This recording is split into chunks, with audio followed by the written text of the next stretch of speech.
Entonces, hay que empezar por hacer registros. Y hay dos formas de hacer registros aquí, de los visitadores de flores. Una es por transectos. Eso quiere decir el ir caminando por un sendero específico y estar buscando cuáles son los animales que están visitando las flores. O de otra manera puede ser por puntos, en los cuales uno se siente en un sitio, se queda observando una mancha de flores y estar viendo quiénes son los que vienen. Una buena referencia es este libro de interacciones planta-animal, para poder hacer estudios sobre qué metodología puede ser más efectiva. Así que algo que también tuve que tratar es, vamos a capturar colibríes y para poder detectarlos, si la red de colibríes es adecuada. Pues una de las cosas que aprendí en los cursos fue que, aparte de las redes de neblina que casi todos conocen, hay esta red especialista en colibríes para poder capturarlos sin que se enreden. Así que conseguí esta red, hicimos acá los experimentos de colocarla en este lugar. Acá estoy con amigos de la Universidad de Huánuco y Clever, mi guía local. Pusimos estas trampas para colibríes. El detallito es que tiene uno que tener acá un tubo con néctar y dejarlo ahí para que vengan los colibríes. El detalle es que en la noche se congelaba el néctar porque bajaba a cero y por supuesto también se congelaban los investigadores, así que no funcionó. Así que decidimos usar las redes comunes corrientes, por las cuales otra forma de detectar si realmente ha habido interacción, si no puedes estar observando todo, es buscar si ha habido polen. Así que las aves que capturamos, los colibríes que capturamos, hicimos aquí unas colectas de polen. Sacamos polen de plantas para poder tener una referencia. Y las 117 aves que cayeron en las redes fueron muestreadas para ver con presencia de polen. Peter Feisinger tiene buenos estudios sobre la metodología y cómo estudiar colibríes también. Entonces, esto ya fue otro trabajo más o menos tedioso y fuerte, en la cual ya hay que llevar las muestras al laboratorio, colectando acá las plantas y sacando distintas muestras. Un libro que ayuda mucho es este de Kearns y Nuye, las técnicas para biólogos en polinización. Tuve que aprender mucho acá. Y bueno, lo que supongo que es más bonito para mirar y para estudiar son cuáles son los colibríes que están en este lugar, en el bosque chaparral. Pues ha habido acá presencia de este famosísimo colibrí que es el pico espada. El colibrí que tiene el pico más largo en proporción a su tamaño está ahí. Uno de los colibríes más grandes, aparte del colibrí gigante, Patagona gigas, del cual realmente no tengo una buena foto, es el ala zafiro, que es bastante grande. Y otro tipo de colibríes que es acá el Coligina violífera. En una publicación que ayuda mucho para entender cómo clasificar los colibríes actualmente es la de Maguire y colaboradores, ¿no? Cuáles son los grupos que están ahora clasificados entre los colibríes. Esos son los grandes. Los pequeños, vemos acá, bueno, aparte que son chiquitos, tienen el pico corto. Entonces deberían estar restringidos a cierto tipo de flores que no podrían alcanzar como los grandes. Uno de los más comunes ha sido este. No es uno, es el más común, el colibrí cobrizo, Metallura teresiae. Y este de acá, el Aglates castelnaudi, también uno bastante común. Más, este es endémico del Perú. Tenemos el Angelus, que no es tan común, pero está ahí presente. Y el que estaba en esa figura de modelación, Metallura teriantina, está ahí. Sin embargo, este de acá lo bota. Lo mantiene al margen. Este siempre está en la parte más alta y este está en la parte más baja. Se divide el territorio. Una de las cosas que También aprendí en este lugar es que las aves que consumen néctar en este ambiente no son solamente los colibríes, también tenemos este otro grupo de aves que son los no tan conocidos pinchaflores o ladrones de néctar. Los pinchaflores son de la familia de los tangaras, de los tráupidos, y del género Diglosa, conocidos como flower piercer. Acá hay ciertas publicaciones que ayudan a entender cuáles son sus efectos ecológicos, y María Correa Arismendi, que es la señora que le puse la foto ahí con el Festival Internacional de Colibrí, ha hecho un trabajo clásico acá sobre cuáles son los efectos ecológicos de los pinchaflores. Así que ellos también son la parte de esta red de visitación o polinización de las plantas, así que hubo que tomarlos en cuenta también. Si bien no soy botánico, pues he tenido que aprender de plantas. Ahora, ¿qué información había de las plantas ahí? Bueno, una de las cosas que pude encontrar fue que en el Museo de Historia Natural, Hamilton Bertrand y Iraida Salinas hicieron una publicación en la revista Nova sobre las plantas de Carpich. Sin embargo, Hamilton me dijo de que no habían llegado al bosque achaparrado, lo que colectaron en el bosque montano y lo que está por ahí alrededor. Prácticamente esta descripción de plantas que tengo acá es única. Así que, bueno, no voy a entrar en mucho detalle acá, solamente que estos son los arbustos que son visitados por las aves, ¿no? Uno es el casca, que le dicen Brachotum, bastante conocido, Tunalia, y un tipo de mora, que es Rubus verbagoya. Son estos los arbustos. Otras plantas son lianas, árboles y la puya. Esta es una especie amenazada de puya, ¿no?, que tenemos ahí en ese lugar.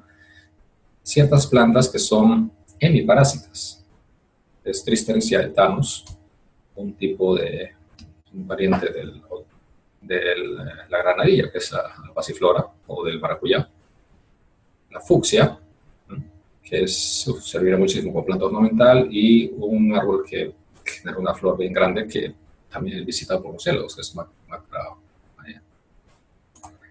También hay hierbas las cuales tienen flores llamativas que son visitadas por aves. Las gentianelas, bomareas y vacinio. Para esto ya tenemos un artículo que está en revisión con la revista Checklist. Para eso tuve que pedir la ayuda del profesor Camilo Díaz, de la Universidad Cayetano, y Pablo Berito, que colabora en el Museo de Historia Natural, el botánico. Bien, entonces, ya teniendo la identificación de las aves y las plantas, entonces ya podría resolver un poco esta red. Esta es la figura que presenté al principio sobre red. Tenemos acá rojo las plantas, verde claro las aves, y tenemos las interacciones. Así no se entiende nada de la nada, ¿verdad? Solo se entiende que, bueno, acá interactúan unos con otros. Justamente la teoría de redes se puede aplicar aquí al estudio de estas interacciones y poder dilucidar en detalle cuál es la identidad de los animales y las plantas que están acá.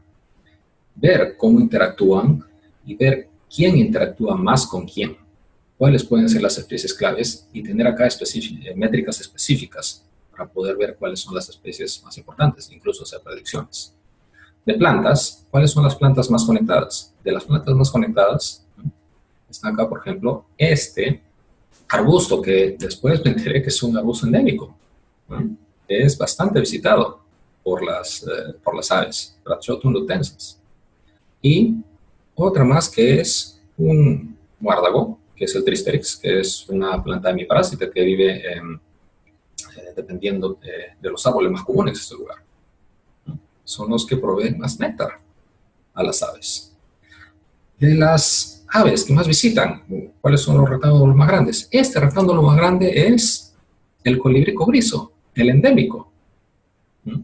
Es el que más visita casi todas las plantas. Es un pico chiquitito, pero se mete para todos lados.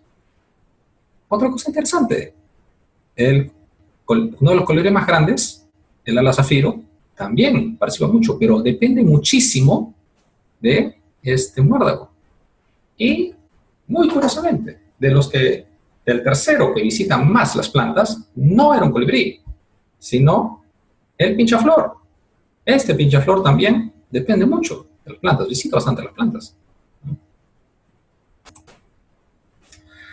Lo que le mostré fue los resultados así en crudo, pero ya teniendo un análisis un poco más detallado para poder entender el significado de esta red y también para poder hacer ya predicciones a nivel ecológico.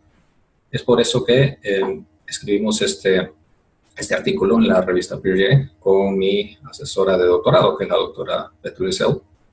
Búsquenla en el internet. Tiene muy buenas publicaciones en lo que viene a ser las interacciones tróficas, frugivoría, y en este caso las interacciones de aves con plantas. Ahora, para ya entender un poco más en detalle cómo hacer predicciones, ver cuáles son lo que puede determinar la formación de una red ecológica, que viene a ser fenología, abundancia y morfología. Para eso, permítanme hacer una propaganda acá. Va a haber un curso sobre interacciones de planta-animal, en las cuales vamos a estar ya viendo los detalles de cómo se puede hacer este tipo de trabajo usando un paquete específico del programa R, en la cual vamos a poder usar estas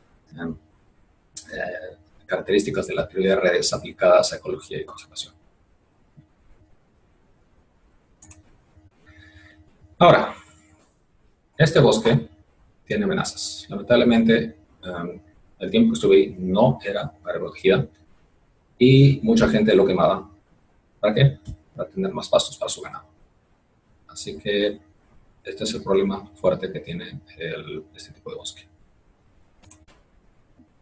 El tiempo que yo estuve ahí en Huánuco, una de las cosas que hice fue buscar a las autoridades locales. Entonces, prácticamente me infiltré al gobierno regional y pude contactar con quien ha estado a cargo ahí de la gerencia de recursos naturales. Este señor es el gerente de recursos naturales con sus colegas ahí que están viendo el caso de cómo conservar y manejar los recursos naturales en Huánuco. Una cosa que me gustó muchísimo fue que al llegar ahí, los mismos huanuqueños han tenido la intención, y lo tienen, y están trabajando ahora para poder lograr un área de conservación regional. Sin embargo, cuando fui ahí y les mostré mis trabajos y lo que estaba haciendo ahí con el informe de las aves, ellos me hicieron una pregunta. Y esta fue la pregunta. ¿Cuáles son las plantas que las aves comen para que nosotros planifiquemos en los informes? En ese momento, cuando yo estaba empezando los estudios, no podía para nada contestar eso. Eso es algo que no lo vas a encontrar en el Google. Eso lo tienes que deducir después de haber hecho bastante observación, bastantes estudios.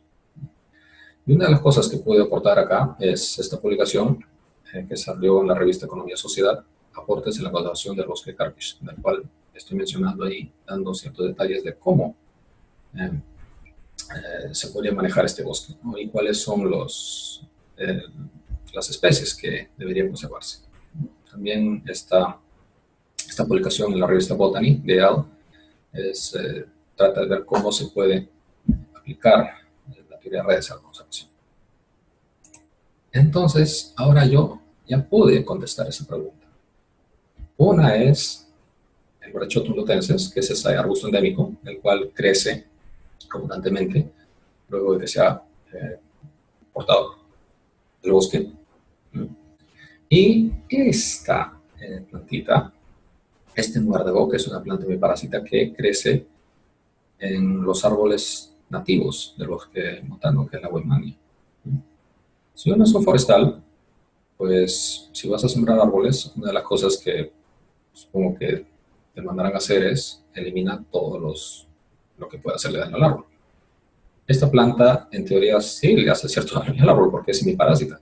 Mete sus raíces en el árbol y se lleva el agua. Sin embargo, si tú eliminas esa planta, estás quitándole fuente de alimento, frutos, para la especie más querida en este bosque montano, que es este frugívoro, la tangara del lomo dorado, ¿no? Estarías quitándole una fuente de néctar para muchísimos colibríes, como el ala zafiro. Esta planta, Albuma tristerix, provee néctar y frutos. Mi recomendación ha sido ahí, no la eliminen. Observanla, es muy importante. Estas son las plantas que las aves comen. Y hay publicaciones en las cuales mencionan la importancia ecológica de este tipo de plantas para la biodiversidad. Algo también que he podido lograr con este proyecto de investigación en el tiempo que he estado trabajando ahí en Huánuco ha sido educar. En el 2013 acepté un puesto como profesor de la Universidad de Huánuco con la condición de llevar a los estudiantes al campo. Y justamente mis alumnos de pregrado están acá, con los cuales he podido sacar bastantes datos. Incluso yo llevé a los estudiantes de posgrado en un módulo que dicté ahí sobre sistemas ecológicos para que puedan conocer ese lugar. Y estos ya muchachones, algunos tienen puestos importantes en los cuales van a influenciar mucho para la conservación específicamente de este área.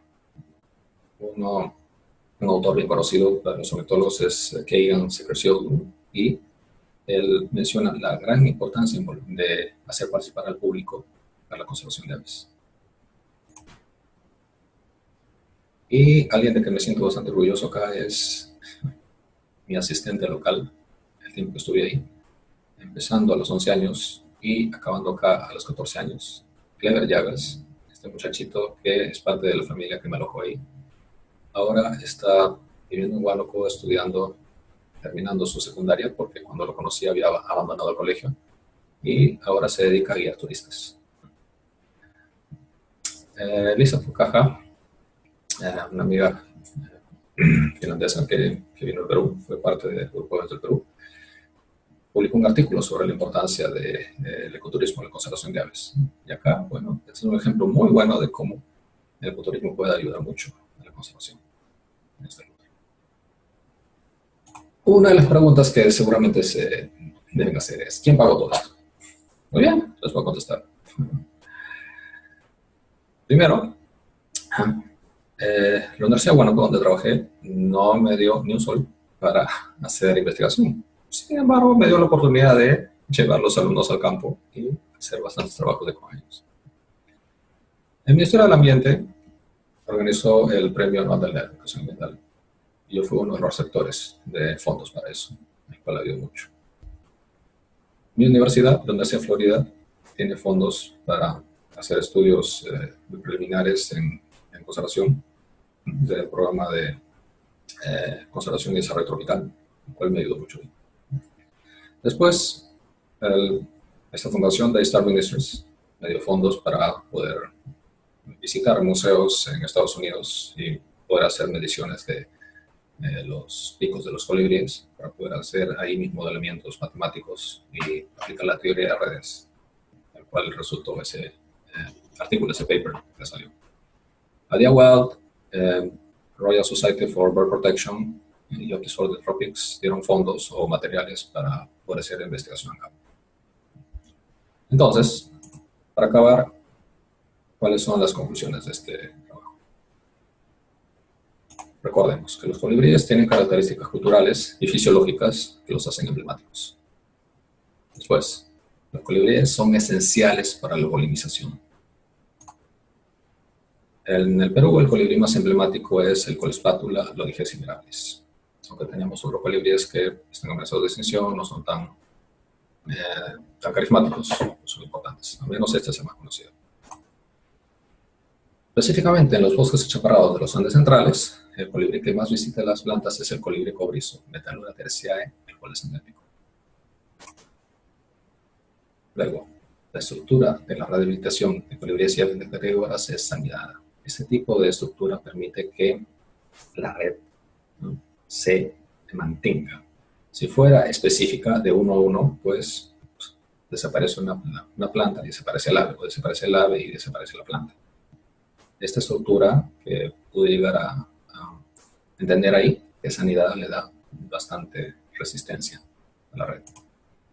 De plantas, Brachysteum fuchsitestris son las plantas que más ofrecen alimento a las aves nectarívoras. Eso es lo que le puedo decir a los señores del gobierno regional. Estas son las plantas que tienen que cuidar y que tienen que enfatizar en la conservación. La teoría de redes es útil para explicar interacciones ecológicas y para conservación, aunque ya ese es otro asunto que requiere un poco más de estudio. Muy bien. Bueno, muchas gracias por su atención. Cualquier duda, pueden contactar conmigo. Acá está mi correo. Acá están mis páginas web, donde pueden ver un poco más las investigaciones que he estado desarrollando y también los artículos científicos y charlas y materiales que están disponibles para todos en el Internet. Muy bien, supongo que ahora pueden conectarse. Si es que es posible, estaremos en vivo ahí, o manden sus preguntas en línea. Gracias.